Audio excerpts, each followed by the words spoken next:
Hello সবাইকে। তো আজ মঙ্গলবার ঘুম থেকে উঠে ফ্রেশ হয়ে স্নান ধান কমপ্লিট করে বজরংবলীকে প্রণাম করে ঘর থেকে বেরিয়ে গেলাম। দেন এই ফুগলার কাছে আসলাম, এসে দেখলাম ফুগলা জাস্ট ঘুম থেকে উঠেছে, ও নিচে এসছে, তখন আমি কোলে নিলাম। দেখতেই পাচ্ছ কত আদর, কত ভালোবাসা। আসলে বাচ্চারা ভালোবাসার জায়গাটা খুবই বোঝে। আর ডোজ জানি না কেন আজকে লেজ নাড়ছে, শুধু টেবিলের তলা থেকে কাছে আসলো না। তো যাই হোক, ওকেও আমি টেবিলের তলা থেকে একটু আদর করে দেন বেরিয়ে পড়লাম। বাড়ি থেকে আজকে খেয়ে বেরোতে পারিনি, টাইম ছিল না বলে। তো রাস্তায় এসে খেলাম, দেখলাম ট্রেনটা লেট করেছে, তো ওই জন্য না খেয়েই যাই। রাস্তা থেকে একটু পরোটা খেয়ে নিয়েছিলাম। তিনিও আজকে আমার সাথে একসাথেই বেরিয়েছিলেন সকাল সকাল। তো বেরিয়ে আমি চলে গেলাম, ট্রেনের টিকিটটা কেটে নিলাম। দেখলাম ট্রেনটা ঢুকে গেছে, মানে আমিও জাস্ট টিকিটটা কেটে ওপারে গেছি আর ট্রেনটা ঢুকেছে। তো তিনি আজকে আমার সাথে যাননি, তিনি আজকে অন্য রুটে, আমি আজকে অন্য রুটে।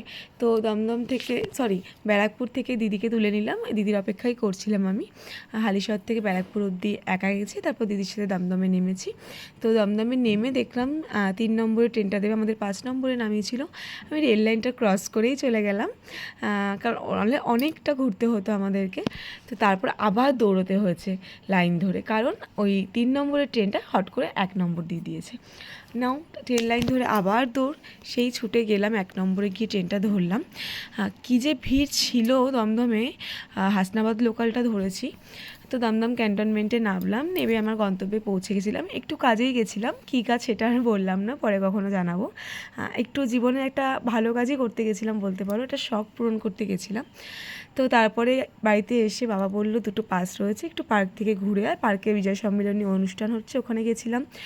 যাওয়ার পর তো দেখলাম প্রচণ্ড ভিড়, ওখানেও লুচি টুচি অনেক কিছুই খাইয়েছে, আমি যদিও বা খাইনি। তো তারপর চলে আসলাম রুহির বাড়িতে, রুহি কেক কাটলো, বার্থডে গার্লকে তো তোমরা দেখতেই পারলে। আর এই যে প্রীতি, ও খাওয়ার সময় মুখের সামনে আমি ফোনটা ধরলাম, এগুলো একটু মজা করি ওর সাথে, আমার ভালো লাগে। আর খেতে বসে জানো তো আমাকে বেলটা খুলেই ফেলতে হলো, কারণ আমার পেটে এতটাই চাপ পড়ছিল, আমি সবার সামনে মানে কোমর থেকে বেলটা খুলে দিলাম, আর সবাই হেসে দিয়েছে। যাই হোক, হাসলে কী করবো, খাওয়াটা তো নিজের শান্তির, বলো, খাওয়া ঘুম এগুলো শান্তির জিনিস। তারপর প্রীতিকে নিয়ে ওই রাত্রেবেলা, তখন মনে হয় প্রায় 11টা বাজে, ওকে ওর বাড়িতে ছেড়ে দিলাম। ছেড়ে দিয়ে ওর বিল্লি দুটোকে একটু দেখলাম, দেখে আমি আবার চলে আসলাম আমার বাড়ির সামনে, বাচ্চাগুলোকে একটু বিস্কিট খাইয়ে দেন বাড়ি ঢুকলাম।